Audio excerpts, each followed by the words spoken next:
जानिए एंजियोप्लास्टी को। एंजियोप्लास्टी क्या है? एक आम पढ़ा लिखा इंसान जानना चाहता है कि किस तरह के कार्डियक प्रॉब्लम में एंजियोप्लास्टी करानी चाहिए और कोई कार्डियक सर्जन किसी मरीज को कब एंजियोप्लास्टी कराने की सलाह देते हैं। अब सबसे पहले बात करते हैं कि एंजियोप्लास्टी कब करानी चाहिए। नमस्कार, हिंदी हेल्थ केयर चैनल में आपका स्वागत है। मैं हूं डॉक्टर दीपक प्रकाश। आज के इस वीडियो में हार्ट डिजीज के एक अत्यंत महत्वपूर्ण टॉपिक एंजियोप्लास्टी की चर्चा करने जा रहा हूं।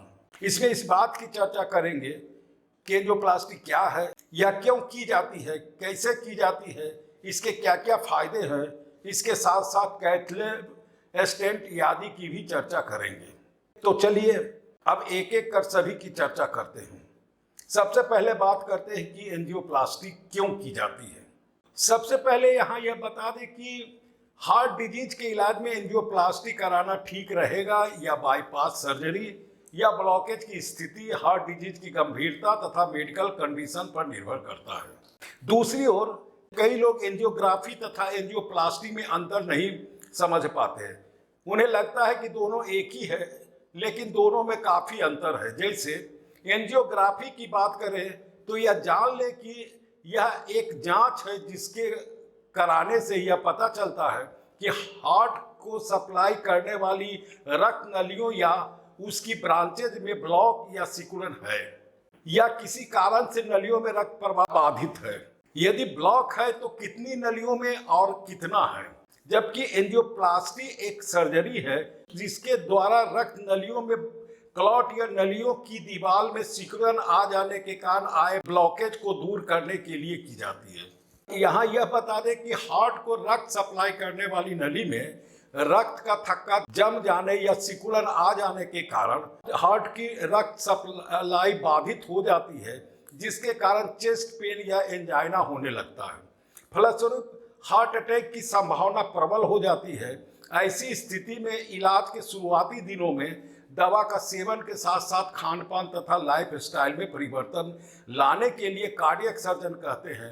इतना कुछ करने के बावजूद मरीज को जब कोई राहत नहीं मिल रही होती है तो कोरोनरी एंजियोप्लास्टी की सलाह दी जाती है।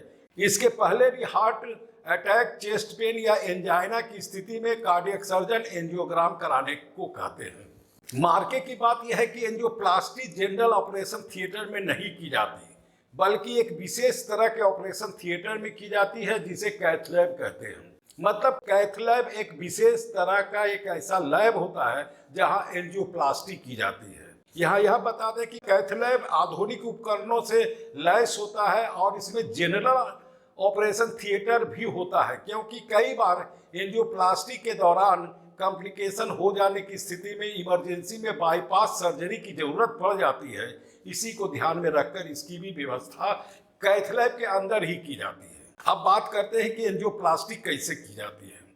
तो बता दें कि एंजियोप्लास्टी के दौरान पतला लंबा तारनुमा ट्यूब का प्रयोग किया जाता है जिसे कैथेटर कहा जाता है। इस कैथेटर के अग्रभाग में बैलून होता है जिसे बैलून एंजियोप्लास्टी कहते हैं। इस कैथेटर को दाईं जांघ की त्वचा में अत्यधिक छोटा लगभग 2 मिलीमीटर आकार का होल कर वहाँ की मोटी आर्टरी जिसे फीमोरल आर्टरी कहते हैं उसके द्वारा कैथेटर को एक्सरे तथा मॉनिटर के दिशा निर्देश पर ऊपर की ओर ले जाते हुए हार्ट के ब्लॉक वाले भाग तक पहुंचाया जाता है। जब कैथेटर वहां पहुंच जाता है तो उसके अग्रभाग में स्थित बैलून को फैलाकर क्लॉट को साफ किया जाता है ताकि ब्लॉक क्लियर हो जाए और उससे रक्त का प्रवाह सामान्य हो जाए। संकुचन के कारण ब्लॉक होने पर भी यही विधि अपनाई जाती है। आगे भी इस तरह की समस्या दोबारा न हो जाए, अर्थात भविष्य में क्लॉट बनने तथा ब्लॉक होने से रोकने के लिए नली के उस भाग में एक विशेष कोरोनरी स्टेंट इम्प्लांट किया जाता है, या मेटल के जालीनुमा स्प्रिंग की बनी ट्यूब के आकार की रचना होती है जो कैथेटर के अग्रभाग में स्थित बैलून के बाहर चारों ओर लगा होता है। इसे क्लॉट को क्लियर करने या संकुचन को समाप्त करने के बाद फैलाकर लॉक कर दिया जाता है। उसके बाद उसके भीतरी भाग में स्थित बैलून को डिफ्लेट कर कैथेटर को बाहर उसी रास्ते से निकाल लिया जाता है जिधर से प्रवेश कराया जाता है। आजकल बाजार में कई तरह के स्टेंट मिलते हैं, परंतु मेडिकेटेड स्टेंट का ही इस्तेमाल ज़्यादा किया जाता है। इसकी सतह पर मेडिसिन का लेप लगा रहता है जो धीरे धीरे रक्त नली के अंदर रिलीज होता रहता है और आर्टरी को दोबारा ब्लॉक होने से रोकता है। इस मेडिकेटेड स्टेंट को ड्रग एल्यूटिंग स्टेंट तथा साधारण स्टेंट को बेयर मेटल स्टेंट कहा जाता है। जहां तक फायदे की बात है तो इसके फायदे अनेक हैं।